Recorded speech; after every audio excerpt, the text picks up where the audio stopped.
अस्सलाम वालेकुम मेरे प्यारे दोस्तों। मैं मुहिउद्दीन सलीम आज आपको एक मजे की एक मिस्टीरियस स्टोरी के साथ मैं आपको लेकर चलूंगा जिसको लोग ज्यादा सर्च करते हैं और सबसे ज्यादा जो टॉपिक है, सबसे ज्यादा जो मूवीज है वो इसी के ऊपर ही बनी है और वो है बरमुदा ट्रायंगल।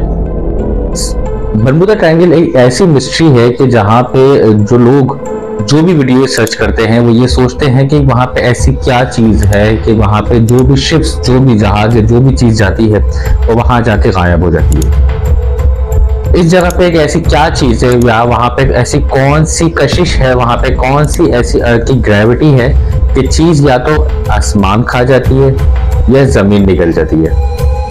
तो हम आपको इस वीडियो में लेके चलते हैं और इस वीडियो में हम आपको बताएंगे कि एक्चुअली वहां पे क्या है और वहां पर क्या इश्यूज है। 5 दिसंबर 1945 को यूएस नेवी के फ्लाइट 19 जिसके इस क्रू में 14 मेंबर्स थे और इस रूटीन ट्रेनिंग में ये लोग जब अपने 5 टॉर्पेडो बॉम्बर्स जो प्लेन्स थे वो लेके उड़े थे। इनको ईस्ट की तरफ उड़ना था और इनका ये रूटीन का था, डेली ट्रेनिंग का था। इनको जो लीड कर रहे थे वो थे चार्ल्स, लेफ्टिनेंट चार्ल्स, और ये इनको ईस्ट की तरफ उड़ना था। ये जब उड़े तो वहां पे मौसम बिल्कुल साफ था और मौसम में कोई ऐसी खराबी नहीं थी, लेकिन जब ये लोग वहां उसकी हुदूद में पहुंचे तो वहां पे मौसम अचानक से खराब हो गया और इस हद तक बादल आ गए कि इनको कुछ समझ नहीं आ रहा था कि क्या हुआ। इनका जो है कंट्रोल, इनका कंपास जो है वो खराब हो गया था, कंपास अपना काम करना बंद कर दिया था। लेफ्टिनेंट चार्ल्स ने अपने दूसरे जो मेंबर्स थे उनसे पूछा कि उनके कंपास चल रहे हैं, तो उन्होंने बताया कि उनके कंपास भी नहीं चल रहे और इनका कनेक्शन जो है वो खत्म हो गया और फिर ये जहाज गायब हो गया।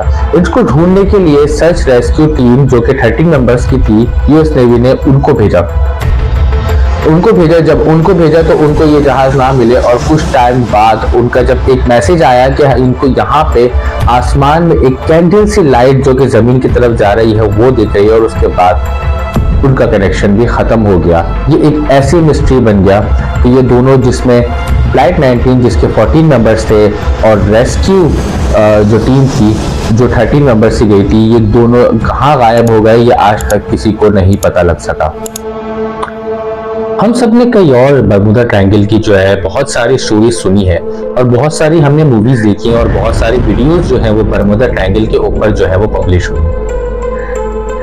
अगर हम बात करें बरमुदा ट्रायंगल की तो बरमुदा ट्रायंगल समंदर के एक बहुत बड़े हिस्से पे है जो कि फ्लोरिडा से बरमुदा आइलैंड और वहां से पोर्टो रिको और वापस फ्लोरिडा पर खत्म होता है।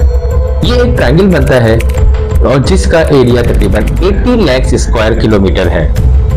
ये ट्रायंगल अपने ही अंदर एक मिस्टीरियस है और इसमें बहुत सारी जो हैरत अंगेज करने वाली, बहुत सारी जो अजीबोगरीब एब्नॉर्मल हरकतें हैं वो हमको काफी मुतवज्जा करती हैं अपनी साइड। 1888 में एक शिप था एलन ऑस्टिन, ये इंग्लैंड से न्यूयॉर्क जा रहा था और उसके कैप्टन जो थे उनका नाम था ग्रिफिन। उन्होंने न्यूयॉर्क जाते हुए एक अनप्लान्ड शॉर्टकट लिया जो कि बरमुदा ट्रायंगल के करीब से जा रहा था। जब ये वहां पहुंचे तो इन्होंने वहां पे अनपैटर्न कंडीशन में, एक एब्नॉर्मल कंडीशन में एक शिप देखी जो कि शिप एक काफी एब्नॉर्मल बिहेवियर में मूव हो रही थी। इन्होंने उस शिप से कांटेक्ट करने की कोशिश करी और जब इन्होंने उस शिप से कांटेक्ट करने की कोशिश करी तो वहां से कोई भी रिस्पॉन्स नहीं आ रहा था। ये जानने के लिए कि वहां से रिस्पॉन्स क्यों नहीं आ रहा तो यहाँ से इन्होंने कुछ मेंबर्स वहां पे उस शिप पे भेजे और जब इन्होंने वहां पर शिप्स पर मेंबर्स भेजे और जब वो मेंबर्स वहां पहुंचे तो वो वहां पहुंचकर हैरान रह गए और जब उन्होंने देखा कि कोई भी नहीं है शिप के अंदर, ये शिप कैसे यहाँ पे है। खैर उन्होंने फैसला किया इस शिप को अपने साथ न्यूयॉर्क ले जाने का और ग्राउंड टीम से रब्ता किया कि कोई इलीगल एक्टिविटीज हो तो डायरेक्शन उनको मिल जाए। जब ये इस शिप को ले जाने लगे तो समंदर के अंदर एक तूफान आ गया और उस तूफान में वो शिप जो है गायब हो गई और थोड़ी ही देर बाद जब वो तूफान खत्म हुआ तो इन्होंने देखा कि वो शिप वापस आ गई, लेकिन उसके अंदर जो इन्होंने मेंबर भेजे थे वो गायब हो गए थे। लिहाजा इन्होंने ये फैसला किया कि ये न्यूयॉर्क वापस चले जाए, तो ये न्यूयॉर्क वापस चले गए।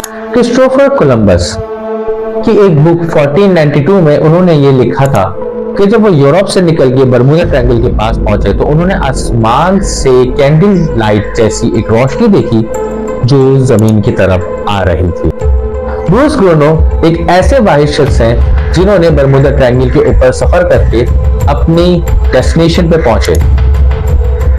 ये बहामा से फ्लोरिडा रोजाना ट्रैवल किया करते थे और तकरीबन 1.5 घंटे ये जहाज उड़ाया करते थे। उस दिन 10,000 फीट की बुलंदी पे ये अपना जहाज उड़ा रहे थे।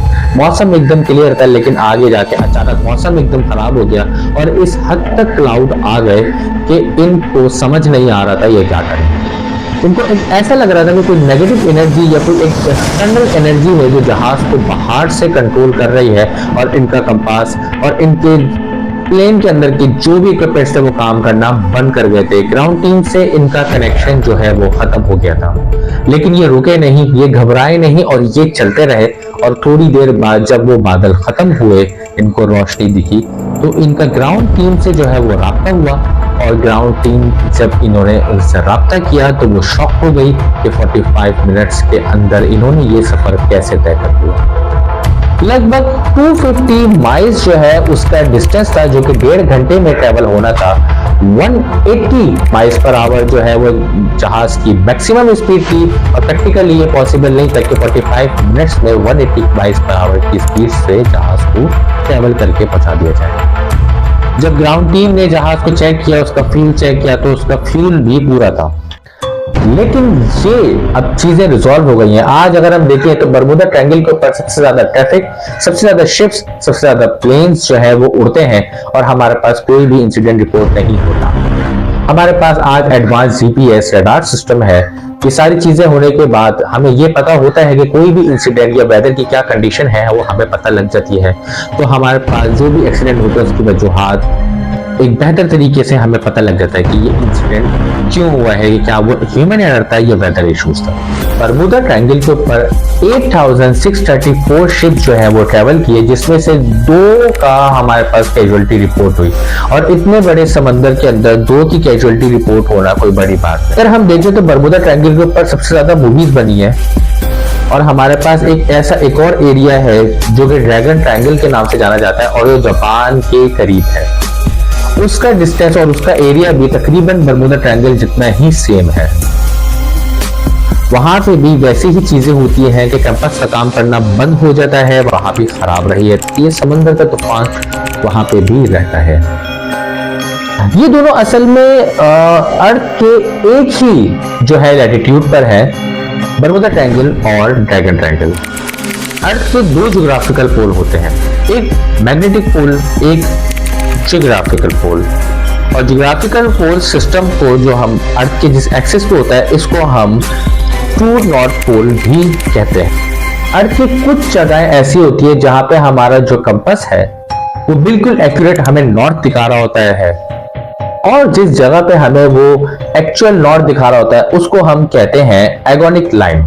एगोनिक लाइन वैसे तो चेंज होती रहती है, लेकिन बरमूडा ट्रायंगल के ऊपर काफी टाइम से इसका सेंटर जो है वो चेंज नहीं हुआ, सेम ही है। 2016 में यूनिवर्सिटी ऑफ कोलोराडो ने अपनी रिसर्च में ये कुछ पिक्चर सैटेलाइट्स के थ्रू इन्होंने ली और वहां पे उन्होंने देखा कि जो क्लाउड्स हैं वो हेक्सागोन शेप में है और ये एक बॉम्बर की तरह एक एक्ट करते हैं और इनकी स्पीड जो होती है वो 175 माइल्स पर आवर की होती है, तो किसी भी जहाज को आराम से कोलैप्स कर सकता है। साइंटिस्ट डॉक्टर कार्ल, जिन्होंने सिडनी में यूनिवर्सिटी में रिसर्च में ये लिखा कि जितने भी इंसिडेंट्स होते हैं वो एक ह्यूमन एरर, अनप्रेडिक्टेबल सिचुएशन और बैड वेदर की वजह से होते हैं। ये थी यहाँ की बरमूडा ट्रायंगल की स्टोरी जो मैं आपकी नॉलेज में लेके आया। मेरे साथ जुड़े रहिएगा और बेहतरीन स्टोरीज और मिस्टीरियस स्टोरीज और फैक्ट्स मैं आपकी नॉलेज में लेके आऊंगा। अपना ख्याल रखिएगा। अल्लाह हाफिज।